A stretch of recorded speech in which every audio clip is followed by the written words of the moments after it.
So I'm going to be trying something out. A new style of series that I'm going to call the most unbelievable football stories. Or better yet, the M.u.f.s. Is inside the 25 and touched by Jacoby Jones. Recovered inside the 5-yard line by Baltimore. This will be sort of a random collection of stories, both on and off the field, that I have found in my time of making these historical football videos. If you want to see me continue this series, like this video and let me know in the comments down below. But first, this video is sponsored by SeatGeek. I'm excited to be working with these guys again, because that means that events are back and the NFL season is near.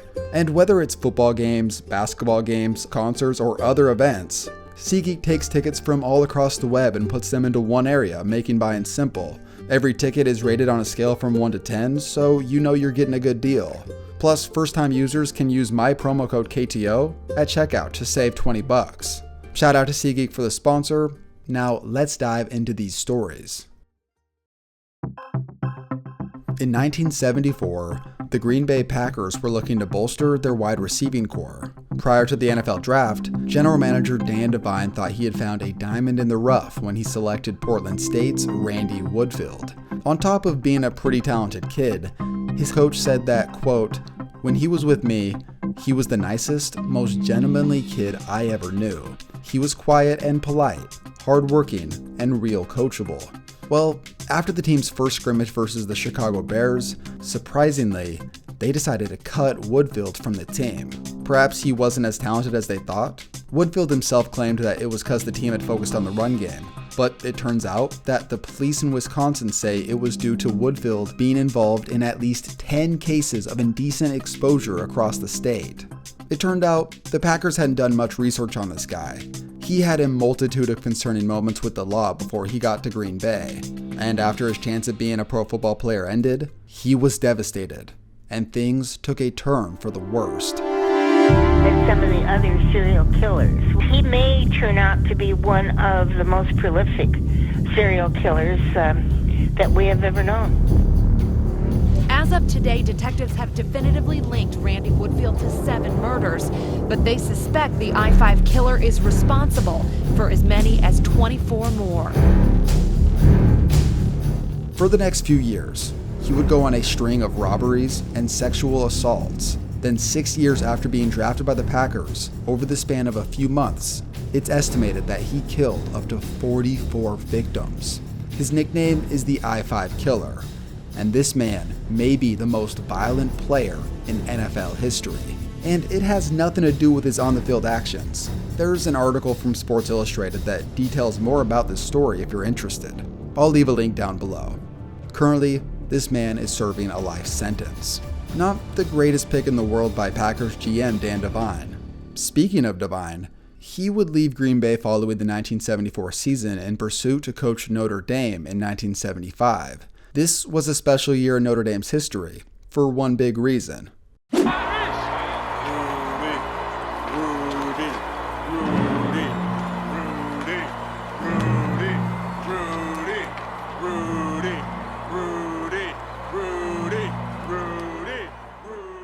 Rudy is a legendary figure in the lore of college football, and one of his teammates happened to be Joe Montana. Montana played college ball at Notre Dame from 1974 to 1979, and on January 1st, 1979, Montana suited up for his final college game ever, the Cotton Bowl.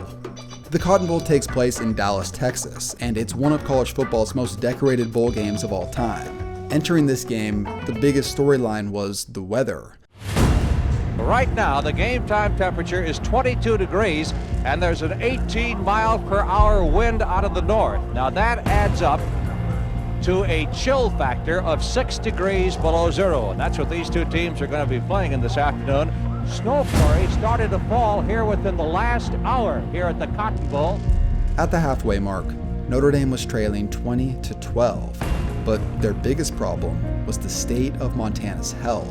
He had been battling the flu, and by halftime had reached hypothermia, where his body temperature had dipped under 96 degrees. Tim Cagle is the quarterback. It's not Montana. That's a surprise. As the teams began the second half, Montana had to stay in the locker room, where Notre Dame's medical staff gave him a warmed IV, covered him in blankets, and most famously, fed him chicken soup. Luckily, this helped him get back onto the field near the end of the third quarter, but it seemed too little too late because his team was trailing 34-12. But if chicken soup ever needed an advertisement, this is what happened next. Well, that one is blocked. Notre Dame gets the football. That ball can be advanced, and it's being advanced right into the end zone, and it is taken in there for a touchdown. Right now it's 34-18 with conversion attempt coming, and rolling is Montana, and he throws, and it's gathered in for 2 points. Montana going to Heavens. He's got it. Montana's rolling. He's going to try to take it in, and he's got it. Touchdown, Montana. I think 35 seconds left to play in the Cotton Bowl game. I don't think he got it. I don't think he did either. King took the handoff and hit in there. 28 seconds left to play in the game. Houston leading 34-28. That's a margin of 6 points. Montana.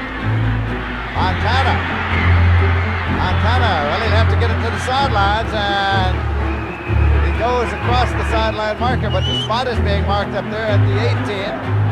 It is a first down for Notre Dame. And that'll stop the clock, Lindsey. In college football, the clock does stop. Right. 15 seconds. Notre Dame is ready to go 1st and 10 at the 18-yard line. Montana pops this one, and it's Chris Haynes. Houston 34, Notre Dame 28. Montana going, and it's a touchdown. A touchdown taken at the corner. Unbelievable finish. Houston on top 34-12, and now it's all tied up. Joe Eunice will have to try to do it again. It's down, Eunice kicks it, and it is good. Now Notre Dame has won the football game, 35-34. This game famously became known as the Chicken Soup Game, and it'll always be remembered as one of Montana's greatest moments. But I guess that performance wasn't impressive enough to scouts, as he fell in the 3rd round of the 1979 NFL Draft. The 49ers were fortunate enough to snag Montana, where, unexpectedly, he became one of the greatest quarterbacks of all time. Speaking of 49ers legends, Jerry Rice was one of Montana's favorite targets, and is also one of only 2 players ever to catch a pass over the age of 40. Here's a little trivia.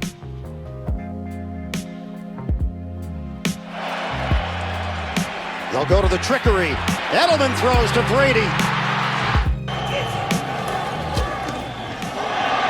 Batted in the air. It looks like Favre came down with it. Funny enough, Brett Favre's very first career pass looked very similar. First NFL completion, and it's to himself. That's when we knew this man was destined for greatness. So the 2020 season had some interesting protocol due to COVID, with teams having to cancel and reschedule games and whatnot. It was a tricky situation, but perhaps not quite as compelling as what happened in 1943. Once the US entered the war, 600 NFL players joined the armed forces. This left 2 teams in Pennsylvania, the Steelers and the Eagles, scrambling for players.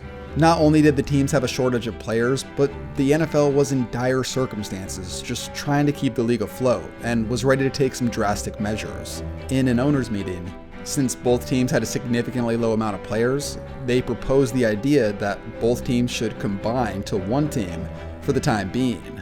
But with the 2 teams being rivals, this was not exactly the most well-received proposal. But in order to keep the league afloat, they did it.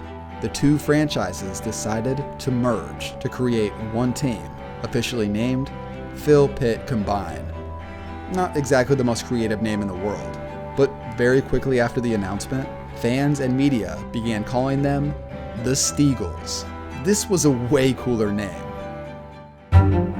Since these teams were rivals, the players hated each other at first, and the 2 coaches, now co-head coaches, had a power struggle. Things got so bad that the Steelers coach threatened to leave with the Steelers players, but they ended up sticking it out.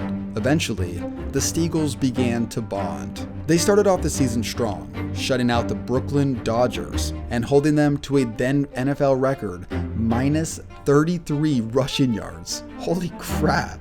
Then their most celebrated accomplishment that season was tying the defending NFL champion Redskins, then actually beating them a few weeks later. Overall, the two teams combined couldn't quite reach the playoffs, and they finished with a record of 5-4-1 and went back to their regular franchises the following year. But honestly, I don't know what I'm more intrigued by. The fact that I like the Steagles nickname better than the original two teams, or that holding the Dodgers to minus 33 yards was a record that only lasted 2 weeks. Congratulations, Lions fans. Along with the first ever 0-16 season, here's another legendary NFL record.